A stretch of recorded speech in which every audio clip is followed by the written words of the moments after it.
welcome back to another edition of Fireside Chat with Mayor Jeff Genung.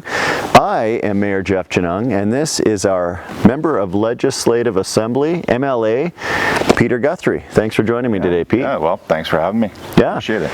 I just thought it would be good. We had our last meeting last night for the summer. It was a long one. We went till 11:30. Well, I got home at 11:30. I guess we finished just around 11. But long meeting because it was the last one for the summer. But you guys just finished your last sitting for the summer. Yeah, that's right. And yeah, that one started at 1:30 in the afternoon on Wednesday, and it finished at noon on Friday.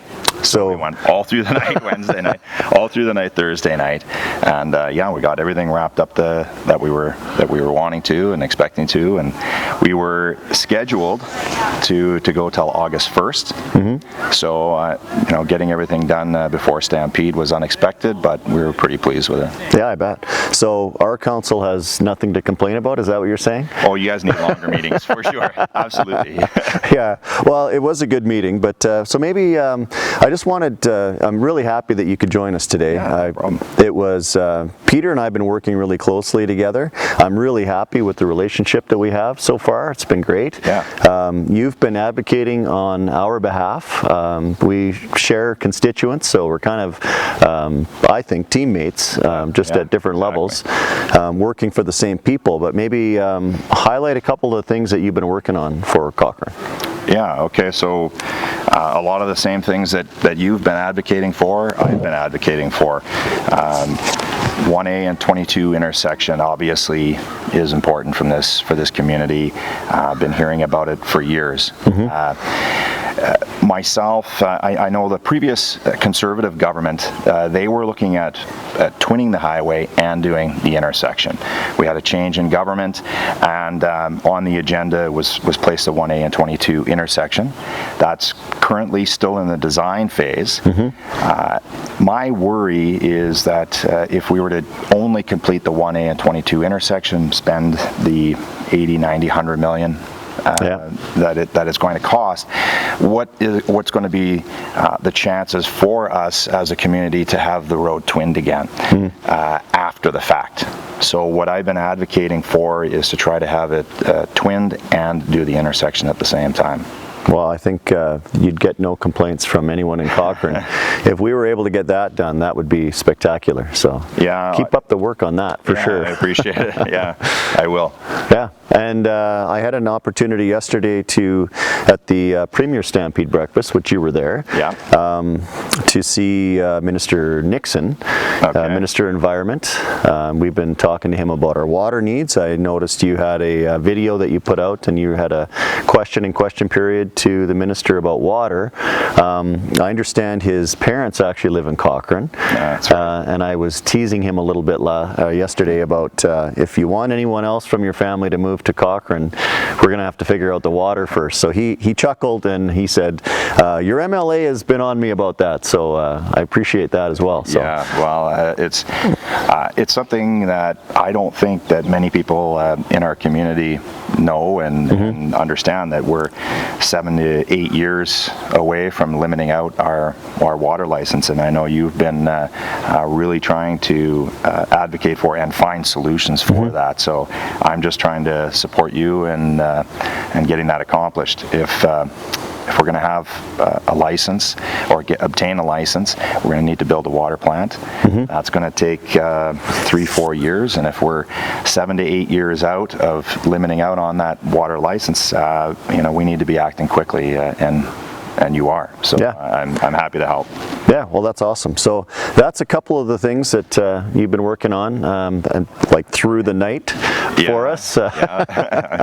So I will take that message back to our council that we need to have longer meetings, and we'll see maybe over the we're going to relax over the summer here now, and catch our breath, and maybe we can try in the fall to have longer meetings. Well, with that kind of a break, you guys are going to have a lot of stuff that's going to build up over the summer. Yeah. So it's going to be impossible to have a session that's less than 24 hours, I think. Well, I really appreciate you coming today, Peter. No problem. It's nice to have an ally in the provincial level. and somebody from Cochrane representing Cochrane's needs, and it's a real breath of fresh air, and I really like the way that we're working together, and look forward to doing that for a few years to come here. Yeah, thanks, Jeff. Yeah, I appreciate it. Enjoy working with you, and let's continue to do that. Enjoy your stampede. Yeah, thanks, man. All right. Yeah. Okay, we'll let Peter go, and then I'll get into the agenda here. So we'll take a little break and come right back. All right. All right.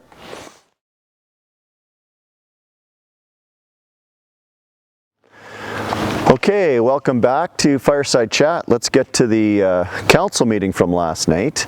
Again, thank you to our MLA Peter Guthrie for joining me this morning and talking a little bit about the things that we're working on together provincially. So, and I should say it's a Stampede edition today, so it should be no surprise that we're kind of westerned up a little bit in honor of our little community to the east of us. There's having a little small show downtown in the rodeo.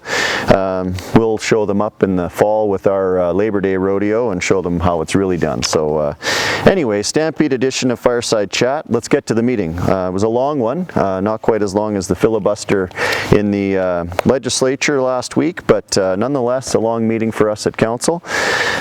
We had a few delegations. First one was Horse Creek at the Bow. That is a community, well, not a community, it is a quarter section to our west, right on our boundary of, what is that, Heartland and West Terrace, West Point.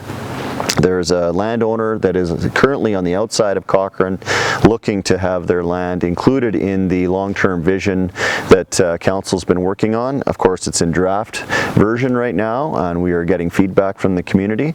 And this is a landowner that would like to have their lands included in our future growth areas. So they approached council last night and asked for that. So we just accepted that for information. We'll give that to the administration and we'll talk about that when we get back into our visioning.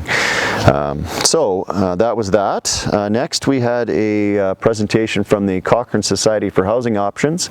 They are looking to do a needs assessment for our community, and the needs assessment is really a study. They asked council for $25,000 from a reserve fund that we have set up. There's currently $112,755 in that reserve. They're asking for $25,000 of it to do this needs assessment.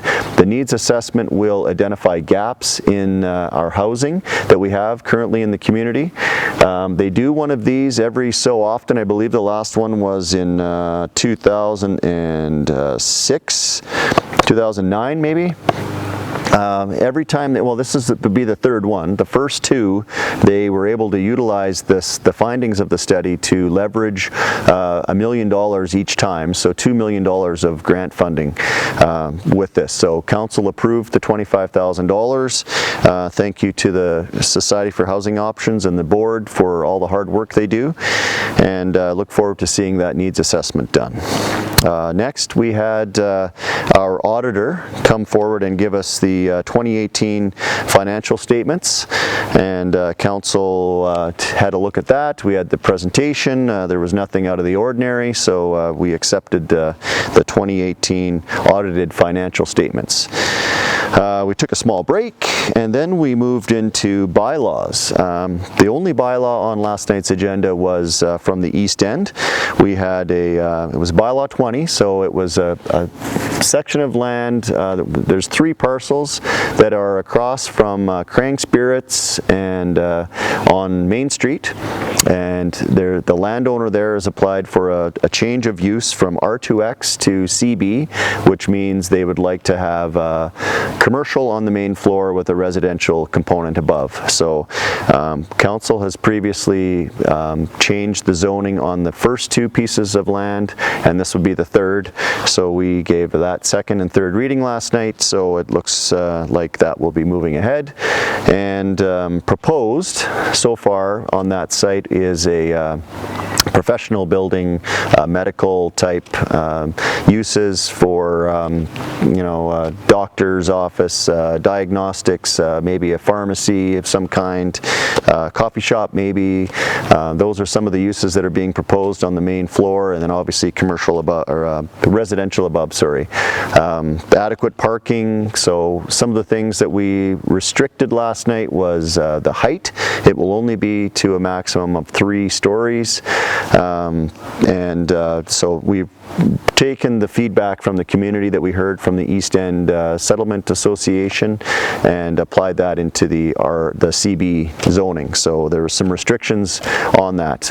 There will be no alcohol sales allowed, no hotels. So some of the permitted uses that were generally in the CB district, council removed, and so there's a special kind of zoning for CB that's going to be applied on those lands. So that was that.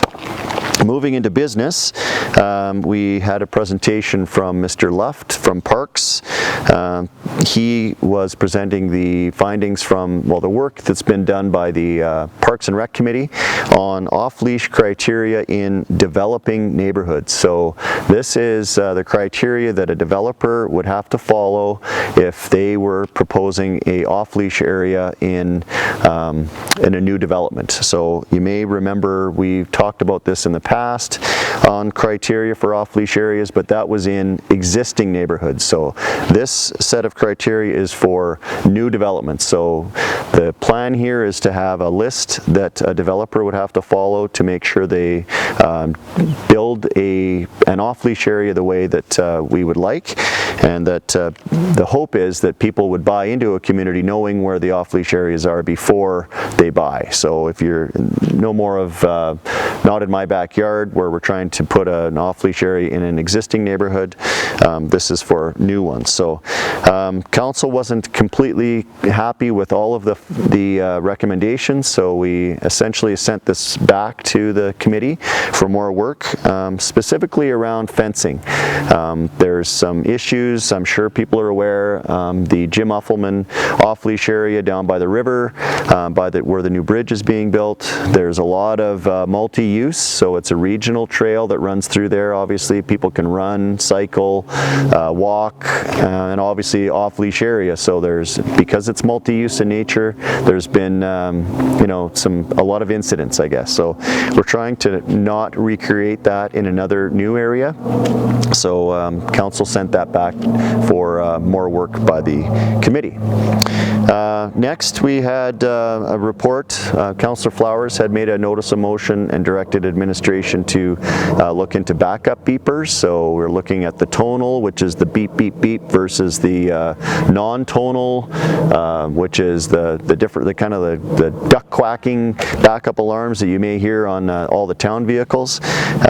She had asked for a report from administration to study how we could make that into the community more, where there's development happening or a lot of backup alarms, so that they would be required to use the traditional backup alarms. So administration has asked for more time, and they'll be coming back in the fall with that. 6C in business was a request to approach CP Rail to have them not blow their whistle at the new pedestrian crossing that we're building this summer at the Horse Creek Crossing. So this is not a new item. This is something that has been requested at every crossing in Cochrane, so it's a process we have to go through when there's a crossing. So obviously everybody's been looking forward to having that heartland, or the crossing at Horse Creek Road down there. So once that is built, we don't want to have the trains blowing their whistle every time they come through town at that crossing. So we're sending a letter to CP, and they will not blow the whistle. Land use bylaw review. So obviously our land use bylaw is being reviewed. The project team last night gave us an update. Council heard from the team on where they were, all the public engagement they've been doing, and some of the directions that they're going. It was a big report. I think maybe for more information you should visit letstalkcochrane.ca, and you can click on there and see where we're at with that. Obviously the land use bylaw is a large document that affects everybody. You'll see that come back in the spring for final readings, and hopefully we'll have that done in 2020. Next up, and this was a big one, a community enhancement evaluation. So a community enhancement evaluation, a CEE, is a process that a new landowner has to follow when they want to develop their lands. So this is pretty unique to Cochrane. Most times a developer would just come with, here's my plan, this is what it's going to look like, this is what we're proposing, and then council would have to give first reading and second reading and debate it and then send it back for changes. This is a preliminary look. The CEE is the developer coming forward showing what their idea is for development, and then council says, provides feedback about the things that we're looking for in developments, what we're not looking for, what we'd like to see different than what they proposed. So this area is called the Rolling Trails Area Redevelopment Plan. It's the sliver of land, and it sounds small when you say sliver, but it starts small at the George Fox Trail and goes between Towers Trail and 22 Highway. Oops, just about lost my agenda there. 22 Highway, and it's the piece that goes all the way to Fireside. So it's a big skinny triangle piece that goes between the highway and Towers Trail. On the right hand side as you're going south out of town. So the developer is looking to develop those lands into some form of residential and commercial uses. It is the very, very preliminary steps. Council provided feedback about make sure your plan includes connectivity. We're sensitive about timing. We feel we have enough development on the books at this point in Cochrane, which the developer talked about. They have a long process to go through yet, and they're I wrote down here, I'm just going to look, 4 to 5 years away at best before, 4 to 5 years out.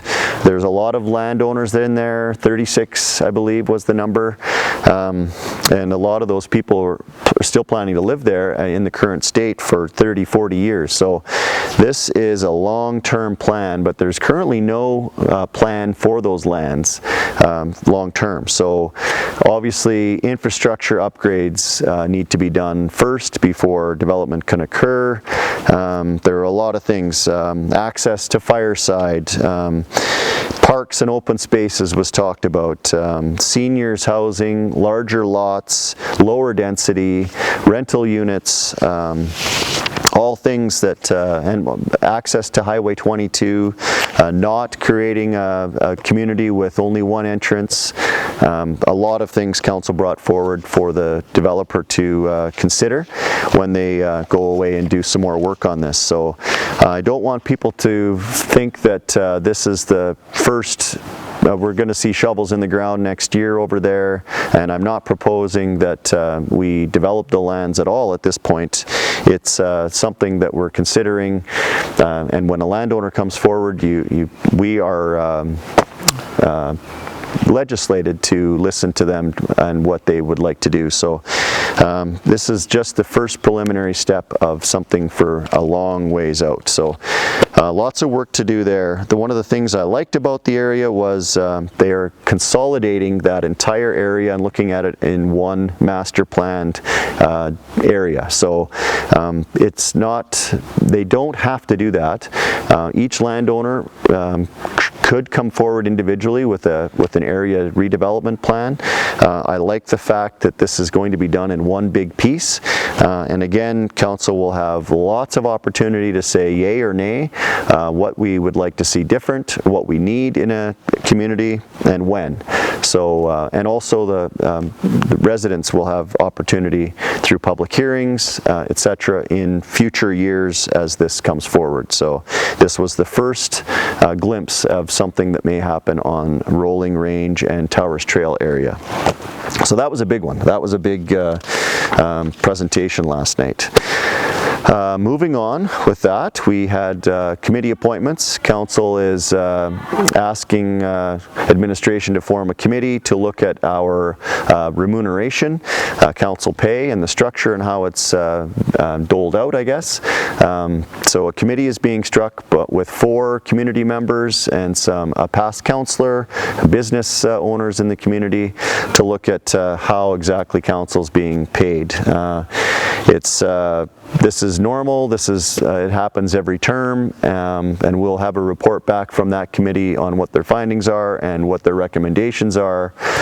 It's an arm's length committee telling council what they think we should do or not do with our pay in the future. So looking forward to that coming back. Almost done. We had obviously our annexation that we've been working on. This has been over a year of work. There was 2 land pieces, the quarter section north of Heritage Hills, which we came out with last meeting with the Horse Creek Sports Park, and the 40 acres north of Sunset Ridge now are both inside the town of Cochrane. Our boundaries go around them. Part of that annexation agreement was to fund the county for their tax revenue that they are giving up to have those lands go into the community of Cochrane. So council went through with that payment last night of $80,000 to Rocky View County. So that is official. And lastly, we had a fourth quarter of 2018 report from the finance department, and we saw a $90,000 surplus, which has been put into a I can't think of the word, into reserve, sorry, into a life cycle reserve for our buildings and facilities. So overall, council had a few questions about the quarter, but with a large budget of over $60 million to end up with a $90,000 surplus, we thought was very good. It's less than 0.5% of the entire budget, and obviously we cannot run a deficit budget like any other form of government. We have to run a surplus, so it was good to have a small amount that we were able to put back into the bank. And that was that. Oh, and last but not least on the agenda was a notice of motion by Councillor Fedayko to have administration look at the ability for the town of Cochrane to enact an urban beekeeping bylaw. So you may have heard the buzz about town. All of my, I got a lot of bee jokes that I could tell because of this, but I'll try to refrain. Urban beekeeping, Councillor Fedayko is looking to have administration look at this over the winter so that perhaps we could have a pilot program in place for next summer where we would have some restrictions or guidelines for urban beekeeping. So stay tuned for that over the winter. So that was it for council last night. Again, we got out of there pretty late, but I hope everybody has a really good summer. This will be it for Fireside Chats until the fall. Our next council meeting is in September. We've got, obviously we're still working over the summer, but no council meetings to be had. But if you would like to reach out, talk to us, we'll be all around town at all the various functions. Try and make it by the outhouse races. We've got the Mayor of Airdrie that's going to race myself. The Mayor of Brooks has stepped up yesterday. he's going to race. I believe our MLA Peter Guthrie was going to race, MP Blake Richards. So August 25th, downtown, Main Street, streets of Cochrane, we'll have our outhouse races. So it'll be bigger and better than ever before. Hoping to have over 1,000 people on the streets, and it's going to be a big production. So if I don't see you out there, enjoy your summer. Thanks for joining me for another Fireside Chat outside in the beautiful Ranch House Park out here. So we'll talk to you soon. Over and out.